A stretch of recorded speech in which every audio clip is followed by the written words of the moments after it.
میں آپ کو ایک صحابی کا واقعہ سناتا ہوں۔ وہ پہلے صحابی تھے، بعد میں وہ منافق ہو گئے تھے۔ ہوا کیا تھا؟ ہوا یہ تھا کہ ایک صحابی ہے، ان کا نام ثعلبہ ابن حاطب نام ان کا ہے، اچھے بڑے صحابیوں میں تھے، اور وہ جنگ بدر کے اندر شریک بھی ہوئے تھے۔ اب جنگ بدر کے اندر جو صحابی شریک ہوئے ہوں، ان کا مقام اور مرتبہ تو بڑا ہو جاتا ہے۔ ان کا نام کیا ہے؟ ثعلبہ ابن حاطب۔ رسول اکرم صلی اللہ علیہ وسلم کے پاس میں گئے اور جانے کے بعد میں کہا، اللہ کے پیغمبر آپ میرے لیے دعا کر دیجئے کہ میں مالدار بن جاؤں، پیسے والا بن جاؤں۔ رسول اکرم صلی اللہ علیہ وسلم نے فرمایا، ثعلبہ کیا تمہیں میرا طریقہ پسند نہیں ہے؟ میرے پاس مال ہے، میرے پاس دھن دولت ہے، میرا طریقہ تمہیں پسند نہیں آتا؟ رسول اکرم صلی اللہ علیہ وسلم نے ان سے فرمایا، ان کو تھوڑی سی بات سمجھ میں آ گئی۔ آنے کے بعد میں وہ گھر کو چلے گئے، پھر دوبارہ آئے۔ آنے کے بعد میں پھر رسول اکرم صلی اللہ علیہ وسلم سے کہہ رہے ہیں کہ اللہ کے پیغمبر آپ میرے لیے دعا کر دیجئے کہ میں مالدار بن جاؤں، میں پیسے والا بن جاؤں۔ رسول اکرم صلی اللہ علیہ وسلم نے فرمایا کہ ثعلبہ بات یہ ہے کہ اگر مال اتنا اچھا ہے تو سب سے پہلے خدا سے میں مانگتا، اور میرے پیچھے سونے کے پہاڑ چلتے، مکہ اور مدینے کے اندر جتنے پہاڑ ہیں وہ سب مال بن کر کے میرے پیچھے چلتے، اگر مال اتنا اچھا ہوتا تو۔ میں نے اپنے لیے مال کو پسند نہیں کیا ہے۔ جب قرآن کریم کی آیت نازل ہوئی تھی کہ والذین یکنزون الذہب، یہ جو آیت نازل ہوئی تھی، اس وقت حضرت ثعبان رضی اللہ عنہ فرماتے ہیں کہ ہم رسول اکرم صلی اللہ علیہ وسلم کے ساتھ میں سفر پر تھے، تو سفر پر تھے جو یہ آیت نازل ہوئی، رسول اکرم صلی اللہ علیہ وسلم نے فرمایا ہلاکت ہو سونے اور چاندی کے لیے کہ انسان اس کو جمع کر کے رکھے اور وہ ہلاکت کا انسان کے لیے سبب بن جائے۔ جو شخص اس کو حفاظت سے رکھے گا اور اس کو خرچ نہیں کرے گا، یہ تو مال اس کو ہلاک کر دے گا۔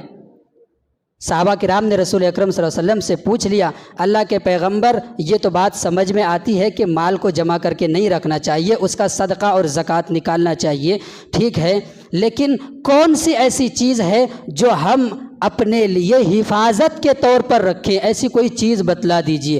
رسول اکرم صلی اللہ علیہ وسلم نے فرمایا کہ ذکر کرنے والی زبان کی حفاظت کرو۔ 3 چیزیں بتلائی رسول اکرم صلی اللہ علیہ وسلم نے۔ کیا؟ نمبر 1، ذکر کرنے والی زبان، جو زبان ذکر سے تر و تازہ رہتی ہو، اس زبان کی حفاظت کرو۔ اور دوسرا کیا بتلایا؟ دوسرا بتلایا کہ شکر کرنے والا دل، اس دل کی حفاظت کرو۔ شکر کرنے والا دل جو اللہ کی دی ہوئی نعمت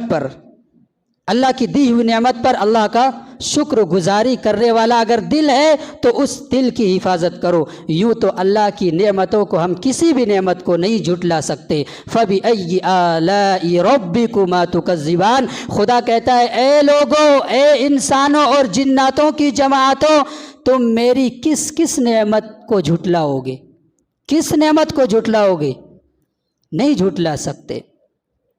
رسول اکرم صلی اللہ علیہ وسلم نے فرمایا کہ ذکر کرنے والی زبان کی حفاظت کرو، اور شکر کرنے والے دل کی حفاظت کرو، اور اپنی اس بیوی کی حفاظت کرو جو بیوی اللہ کے راستے میں خرچ کرتی ہے، اپنے شوہر کے مال کی حفاظت کرتی ہے، شوہر کے سامان کی، شوہر کی اولاد کی حفاظت کرتی ہے، صائمہ ہے، صابرہ ہے، شاکرہ ہے، نماز پڑھنے والی عورتیں ہیں، ایسی بیوی کی حفاظت کرو۔ 3 چیزیں بتلائی۔ بہرحال میں ثعلبہ ابن حاطب کا واقعہ سنا رہا تھا۔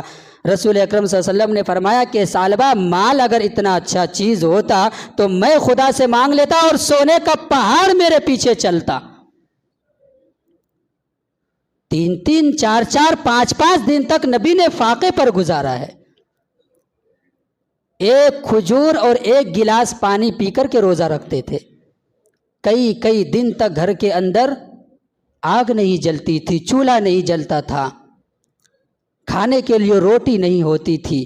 بتانے کا مقصد یہ ہے کہ نبی نے کیا فرمایا، مال اتنا اچھا چیز ہوگا تو میں مانگتا نا۔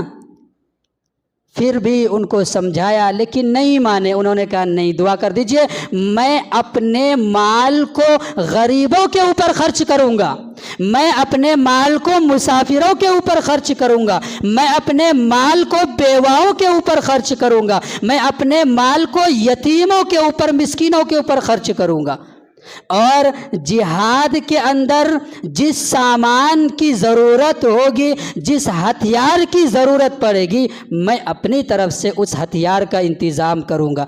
رسول اکرم صلی اللہ علیہ وسلم نے فرمایا کہ جب اتنا زیادہ ضد کر رہا ہے تو میں اس کو دعا دے دیتا ہوں۔ رسول اکرم صلی اللہ علیہ وسلم نے اس شخص کے لیے، ثعلبہ ابن حاطب کے لیے دعا کر دی، اور دعا کر دی تو یہ دیکھو دعا کا نتیجہ کیا ہوا، تھوڑی سی بکریاں تھی ان کے پاس میں، اب دعا کی برکت کی وجہ سے ان کی بکریوں میں اتنی زیادہ برکت ہونے لگی کہ پہلے تو نبی کے ساتھ میں نماز پڑھتے تھے جماعت کے ساتھ میں، اب بکریوں کے اندر برکتیں اتنی ہو گئی کہ اب جنگل کے اندر 3 نمازیں پڑھتا ہے ثعلبہ ابن حاطب، اور 2 نمازیں رسول کے پیچھے پڑھتا ہے۔ پہلے 5 نماز پڑھتا تھا، اب 2 نمازیں عصر اور مغرب 2 نمازیں پڑھتا ہے۔ پھر اور زیادہ ان کی بکریوں میں برکت ہو گئی، مال زیادہ ہو گیا، تو مدینہ کا جو جنگل ہے، سرزمین ہے، وہ ان کے لیے تنگ ہو گئی۔ وہ سوچنے لگے یہاں بکریاں زیادہ ہو گئی، جنگل چھوٹا پڑ گیا،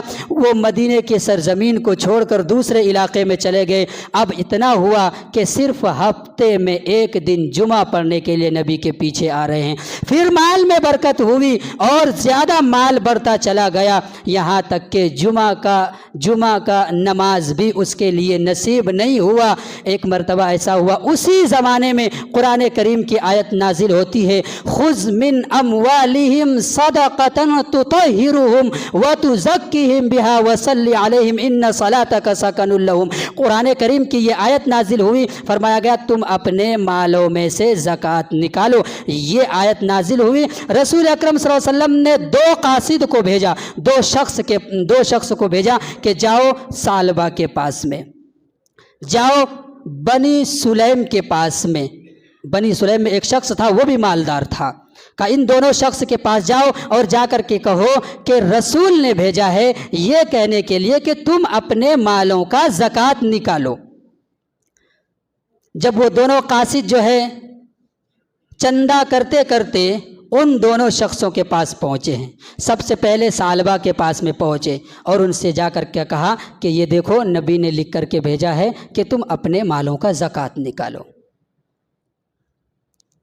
اور نبی علیہ الصلوۃ والسلام مدینے کے اندر فرماتے تھے کہ ویل یا ثعلبہ، ویل یا ثعلبہ، ثعلبہ تجھ پر افسوس، افسوس ثعلبہ تجھ پر افسوس۔ نماز نصیب نہیں ہوتی تھی نا۔ جب وہ دونوں شخص وہاں گئے، ثعلبہ کے پاس میں کہا کہ یہ دیکھو نبی نے بھیجا ہے لکھ کر کے، اس لیے آپ اپنے مال کا زکوٰۃ نکالو۔ کہا یہ کیا ہے، یہ کیا جزیہ وصول کرتے پھر رہے ہو تم، یہ کیا ٹیکس مانگ رہے ہو ہم سے، یہ کیا بات ہے؟ اس طریقے سے بات کرنے لگا۔ ان کو بتلا دیا گیا کہ نبی نے بھیجا ہے، پھر بھی اس طریقے سے کہہ رہا تھا، یہ تو تم ٹیکس لے رہے ہو، اور ٹیکس کافروں سے لیا جاتا ہے، مسلمانوں سے ٹیکس نہیں لیا جاتا، اور میں مسلمان ہوں اور تم ٹیکس لے رہے ہو مجھ سے۔ کہا جاؤ تھوڑی دیر کے بعد میں آنا۔ وہ دونوں حضرات، دونوں صحابی دوسرے کے پاس میں چلے گئے، انہوں نے کہا کہ جاؤ ادھر سے گھوم کر کے آؤ، پھر آنا دوبارہ سے یہاں پہ۔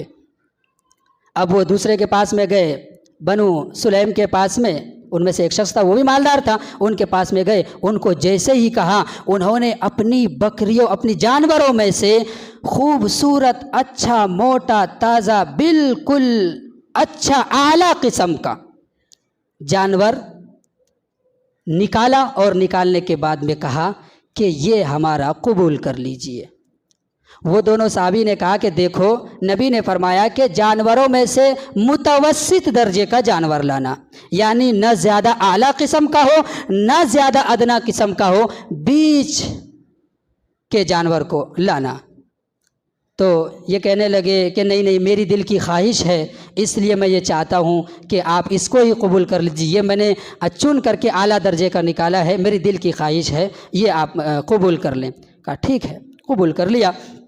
پھر دوبارہ ان کے پاس میں گئے، ثعلبہ کے پاس میں، پھر انہوں نے وہی بات دہرائی۔ کہا پھر ٹیکس وصول کرنے کے لیے تم ہمارے پاس میں آ گئے۔ دونوں صحابی جو ہے دونوں قاصد تھے، مدینہ چلے گئے نبی علیہ السلام کے پاس میں۔ ابھی جا کر کے یہ واقعہ نبی علیہ السلام کو ان لوگوں نے سنایا بھی نہیں تھا، ابھی یہ واقعہ سنایا بھی نہیں تھا کہ قرآن کریم کی آیت نازل ہو گئی تھی اور فرما رہے تھے ویل یا ثعلبہ، افسوس ثعلبہ تم پر، افسوس افسوس۔ پھر اس کے بعد میں واقعہ سنایا گیا۔ واقعہ سنانے کے بعد میں اس مجمع کے اندر کچھ ان کے جاننے والے بھی تھے، ثعلبہ کے جاننے والے بھی تھے، وہ غصے میں لال پیلا ہو گئے۔ ہاں، نبی کی بات کو اس شخص نے نہیں مانا، حالانکہ نبی کی دعا کی برکت کی وجہ سے اس کے مال میں برکت ہوئی ہے، اور نبی کی بات کو نہیں مانا۔ وہاں سے اٹھے اور اپنی سواری پر سوار ہوئے، تیز ایڑی لگائی، گھوڑے پر سوار ہوئے اور نکلے ثعلبہ کے پاس میں ملنے کے لیے، اور جا کر کے اس کو ڈانٹا۔ کہا ثعلبہ تمہیں معلوم ہے کہ تمہارے بارے میں قرآن کریم کی آیت نازل ہو گئی ہے؟ کہا کیا ہوا؟ کہا تم نے اپنے مال کی زکوٰۃ نہیں نکالی، خدا کی طرف سے یہ کہا گیا ہے کہ اب اس کے مال کو قبول نہیں کیا جائے گا۔ رسول اکرم صلی اللہ علیہ وسلم کے درمیان میں بات بتاتے ہی دو شخص گئے ہیں۔ پھر وہاں سے ثعلبہ دوڑتا ہوا نبی علیہ السلام کی خدمت میں حاضر ہوتا ہے۔ کہا اللہ کے نبی یہ میرا مال ہے، آپ قبول کر لیجئے۔ رسول اکرم صلی اللہ علیہ وسلم نے فرمایا کسی بھی صورت میں اب تمہارے مال کو قبول نہیں کیا جائے گا، نہیں کیا جائے گا، خدا کی طرف سے بتلا دیا گیا ہے، قبول کی نفی ہو چکی ہے، اب تمہارے مال کو قبول نہیں کیا جائے گا۔ فَعَاقَبَهُمْ نِفَاقًا فِي قُلُوبِهِمْ، اللہ تبارک و تعالیٰ نے ان کے دل کو نفاق سے بھر دیا اور اب اس کی توبہ بھی قبول نہیں ہوگی۔ رسول اکرم صلی اللہ علیہ وسلم نے ان کے مال کو تو قبول نہیں کیا، اس کے بعد میں کچھ دنوں کے بعد میں رسول اکرم صلی اللہ علیہ وسلم دنیا سے پردہ فرما گئے۔ پردہ فرمانے کے بعد میں امیر المؤمنین حضرت ابو بکر صدیق رضی اللہ عنہ بن گئے۔ پھر ثعلبہ آتا ہے اور حضرت ابو بکر صدیق رضی اللہ عنہ سے کہتا ہے کہ میرے مال کو قبول کر لیجئے۔ ابو بکر نے بھی فرمایا کہ خدا کی طرف سے نفی کا اعلان ہے، رسول اکرم صلی اللہ علیہ وسلم نے منع فرما دیا ہے، جب خدا نے منع کر دیا، رسول نے منع کر دیا، میری کیا اوقات اور میری کیا مجال ہے کہ میں تمہارے مال کو قبول کروں۔ حضرت ابو بکر صدیق نے بھی انکار کر دیا۔ عمر فاروق کا زمانہ آیا، عمر فاروق کی خلافت کا دور آتا ہے، وہ شخص پھر عمر فاروق رضی اللہ عنہ کے دروازے پر پہنچتا ہے اور کہتا ہے کہ میرے مال کو قبول کر لیجئے۔ عمر فاروق نے فرمایا خدا کی طرف سے نفی کا اعلان ہے، رسول اکرم صلی اللہ علیہ وسلم نے منع فرما دیا ہے، ابو بکر صدیق نے قبول نہیں کیا، میں بھی قبول نہیں کر سکتا۔ اس کے بعد میں حضرت عثمان غنی رضی اللہ عنہ کا زمانہ آیا ہے اور اس شخص کا انتقال ہو گیا۔ یہ دیکھو مال انسان کو کہاں پہنچا دیتا ہے۔ اس لیے اگر اللہ کی طرف سے توفیق مل جائے تو اس کو خرچ کرنے کے لیے آگے ہاتھ بڑھاؤ۔ بسا اوقات انسان کیا کرتا ہے، زیادہ خرچ کرنے لگتا ہے تو لوگ اس کا مذاق اڑانے لگتے ہیں، اس کے ٹانگ کو کھینچنا شروع کر دیتے ہیں۔ کوئی انسان اچھا کام کرتا ہے نا، کوئی نماز کا پابند ہو جائے، کوئی زکوٰۃ نکالنے لگے یا کوئی اچھا بھلائی کا کام کرنے لگے تو اس کے ٹانگ کھینچنے کا کام کرنے لگتے ہیں۔ یہ بہت بڑی بیماری ہے ہمارے اندر۔ ہمارے بزرگ، ہم نے ایک بزرگ سے سنا تھا، انہوں نے فرمایا تھا کہ یہ جو کھینچنے کا طریقہ ہے نا، یہ جو کھینچنے کا طریقہ اس کو سنبھال کر رکھو، بہت اچھا طریقہ ہے، لیکن جگہ بدل دو، ٹانگ کے بجائے ہاتھ کھینچنا شروع کر دو۔